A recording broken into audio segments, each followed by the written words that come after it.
to part 3 in a 4-part series about the science of sound.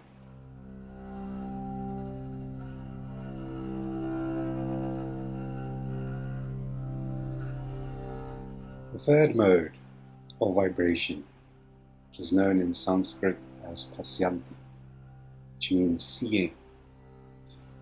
And seeing in this case means to literally penetrate and know the structures of consciousness, structures of the universe, how everything operates, how people operate, how the universe is put together. In other words, this is the mode of Gnosis. Gnosis meaning knowing. Now this is not knowledge or data or information. This is a direct universal download from pure consciousness. So in this mode of vibration, the frequency is extremely high, extremely fast. It is where the division between subject and object, i.e. yourself and what you are observing, is no longer here. So in one sense, it is a unity consciousness. You are living fully in the present moment, the power of now. And in this mode of vibration is where many of the mystical and sacred texts of the world have been downloaded. So, for example, the Vedas, parts of the Buddhist scriptures have all been revealed to recipients directly through the lightning flash of intuition or the lightning flash of cosmic consciousness. So in this state of consciousness is where we ourselves are resonating with the universal consciousness. And in this universal consciousness we can receive and penetrate the essence of anything. Many of the Christian mystics or Gnostics also received this lightning flash, as the Kabbalah calls it, of the direct download from Source. It is like a laser-like consciousness, this third mode. Normally, people access it when they're very deep in meditation, when they're in stillness, when they're in silence, when they have used sound or mantra to totally focus the mind into a single pointed, laser-like consciousness, where every single part of them is focused into the mantra over time. And as this happens, the sound itself becomes a current of light in your brain, in your body, in your nervous system. So sound in your experience actually becomes light.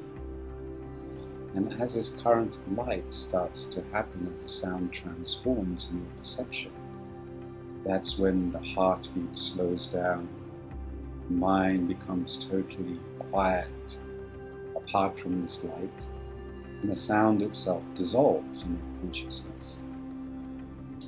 This is when the experience of bliss happens. The endocrine system fully opens, transmits its hormones, particularly from the pineal gland, pituitary gland. The body becomes still, the heartbeat and breathing radically slow down. And this is what allows the hormonal centers, the endocrine glands and the chakras to fully pump out their hormones and flood the body in ecstatic bliss. Now mystics and visionaries and sages, masters and rishis from all traditions have experienced this, as have many modern day people in this third mode of vibration. And this is where we get to see the infrastructures of the universe, because the third eye pineal chakra fully opens. And the pineal chakra is very connected to knowing and seeing and all the multidimensional abilities that come with that. So in this third mode of vibration, we get the universal download. We are accessing this laser searchlight of consciousness that transforms us all Gnosis transforms us. It's not intellectual knowledge, it's actually knowing, seeing, wisdom that transforms us from within. And in this transformation, our chakras open, particularly in the brain. Now, for many people, this may seem to be a bit far out of their reach, but there are other ways to access the third mode. Certain forms of advanced tantric union will do this. And perhaps the easiest way is a group mind, or group unity consciousness that we can do in sacred sites around the world in ceremony, and that we can access as a group mind woven or unified together in a single purpose, a single intent. And then using the technology of Gaia, of sacred sites, and of the right sounds and ceremonies and evocations that are connected to this inner technology resonating with Gaia's fields and sacred sites. And this has been done in many traditions across the world. If you look at all the pyramids from South America to Egypt, and different sacred sites and stone circles in Europe that are built on sacred sites where ley lines converge. There are many places around the world where this has happened, and still happens with groups of people. So this is another way that we can access the third mode of vibration. Paradoxically enough, what stops us accessing this? Well, one of the things that stops us is our memories and our minds, the chatter of our minds and our memories. So our memories create a picture, a movie of ourselves that we then refer to with associated emotions and beliefs. Our memories then create a moving picture of our lives that we identify with. And these pictures get woven together in a continuous stream. So if we can imagine a movie as is made of different still frames or shots, with different memories, then the illusion of our mind weaves it all together to create a narrative or a story. And this story then becomes something we become deeply identified with, until through meditation and emotional healing and shadow work and ancestral healing and all these other self-help and healing modalities, we can dissolve the charge of these memories and these pictures so that they become discrete images instead of moving narratives that we are fully identified with, and that therefore we think we are totally separate to everything else and everyone else. This is one thing that stops it. Another thing that stops it is actually all our memories are connected to Gaia. Gaia's electromagnetic fields hold our emotional memories. And there have been various scientific experiments that have been done that prove this. That, for example, a researcher, Valerie Hunt, placed a group of people in a special room which cut off all ambient electromagnetic frequencies, including the Earth's frequency. Most of the people became very emotional because they got cut off from their sense of self, which your sense of self is mainly made up of your memories. Similarly, NASA found that when they put people into space, they started to go a bit crazy, because when they left the orbit of the Earth and the Earth's electromagnetic fields, they started to lose their sense of self, their sense of who they were, which is again based on your magnetic memories. So now NASA astronauts have a magnetic attenuation box on their belts to keep their magnetic field intact when they leave the Earth's fields. So these are some of the obstacles that we have to accessing the third mode of vibration. So obviously this doesn't mean that we disconnect from God. It means that we work with and resolve our memories that hold a charge for us and that hold a sense of specialness for us. We believe we are something special instead of a flow, a movement, a process. So in the third mode, we start to develop multidimensional abilities. through us going into this stillness through sound, through the sound transforming within us into light. And these multidimensional abilities have been listed by Patanjali in his very famous Yoga Sutras. And some of these abilities include being able to penetrate the infinitely small, the micro, and infinitely large, the macro. Telepathy, clairvoyance, clairaudience, being able to see into any world, being able to travel at the speed of mind, teleportation, all the different extrasensory perceptions. All of these are multidimensional abilities. So in the third mode of vibration, we really start to access these multidimensional abilities in a much bigger way. This is not just intuition. This is actually being able to use a laser light of your consciousness to penetrate anything, to know whatever you need to know, to be able to penetrate any person, anything, and yourself. So the ability to see all your past lives, the ability to see other people's past lives, and all these other multi-dimensional abilities are listed in detail in Patanjali's Yoga Sutras. And more people are starting to access these abilities as they enter into their multi-dimensional selves. Similar to this are the names of God, or the names of the divine in all the different sacred traditions. These names of God are seen to be the infrastructure or the matrix of reality. And each of these names of God are made up of the sacred language letters, like Sanskrit and Hebrew. And each of these letters have numbers, so they're actually mathematical codes. And in these mathematical codes that are seen to create the infrastructure of creation, by chanting them solo or with a group, one can access the third mode of vibration. And it's important to note that the names of God are actually your essential qualities, your essence qualities. They're not separate from you. They're actually part of who you are. So those names of God, or the I Am Presence, is who you really are. Your true self. Your self-realized self, your enlightened self. So another way that we can access the third mode of vibration, it's extremely fast, high, laser light, unity, frequency of consciousness that brings us into bliss, that brings us into rapture, that brings us out of our body into ecstasy and into this communion with existence on this certain frequency. Another way that we can access it is through holographic books. So, for example, the Rig Veda, the Torah, aspects of the Kabbalah can all be interpreted in these 4 different modes of sound or vibration.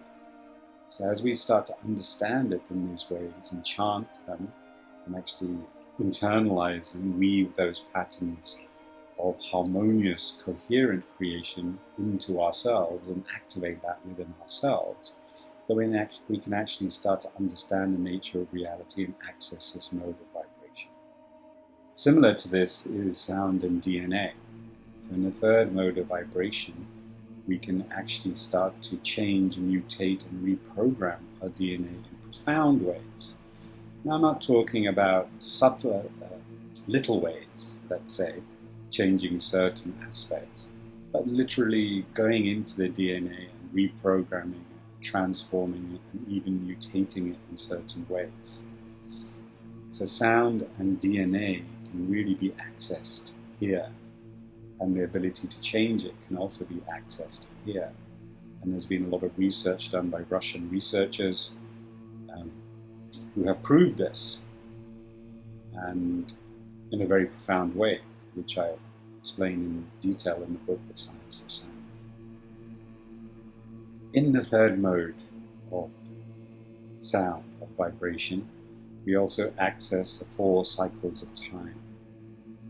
So we learn how to navigate through time, and we learn how to understand the cycles of time. There's 4 main cycles of time that the earth and that our brains resonate to. And in the Indian tradition, these are known as the 4 yugas. The Golden Age or Satyuga, the Treta Yuga, the Silver Age, the Dwapara Yuga, the Bronze Age, and the Kali Yuga, which is our present age. So all of these are cycles of time, and also the 4 different modes of vibration. So the Kali Yuga we are living in at the moment, as a collective in the 3rd dimension, is the first mode of vibration. So in understanding these 4 cycles of time, we actually can learn how to navigate. And all these 4 cycles of time are just simply 4 different modes of vibration. So we can enter and access any cycle of time at any moment, depending on where our own frequency is. We elevate our frequency, raise our vibration, then we can even enter into the Golden Age frequency, because all of it is here right now.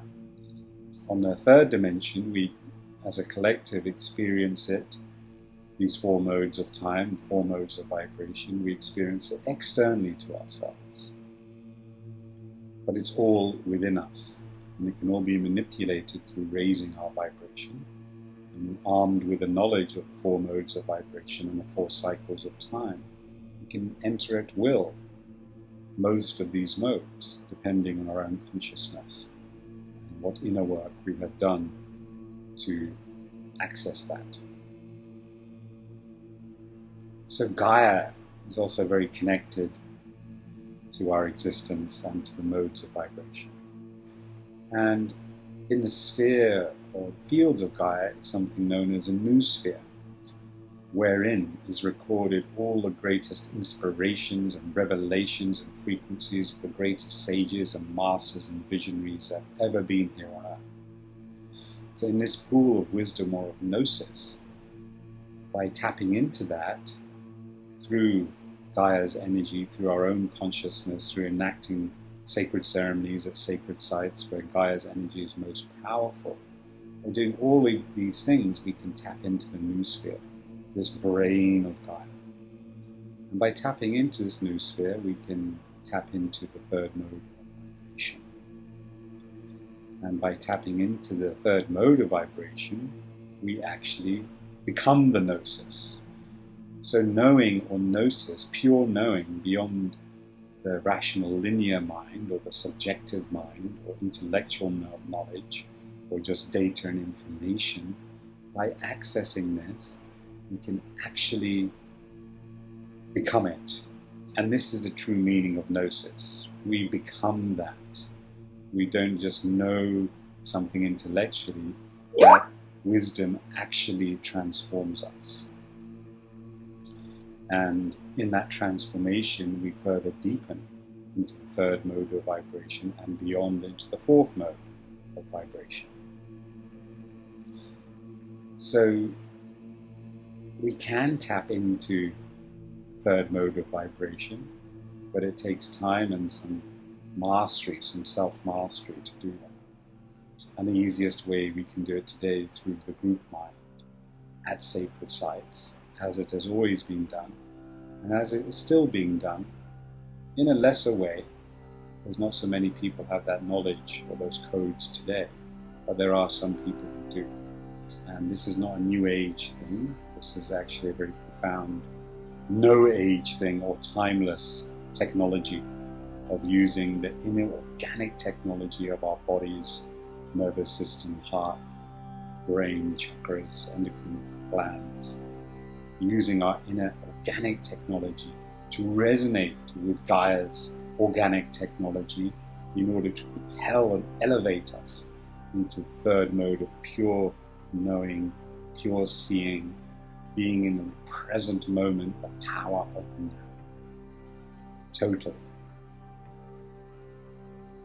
Thank you for listening. If there's any questions, please put them in the comments box, and all of this wisdom and the great detail and much more is in the book, The Science of Sound. Lovely speaking to you. Namaste. Namaste.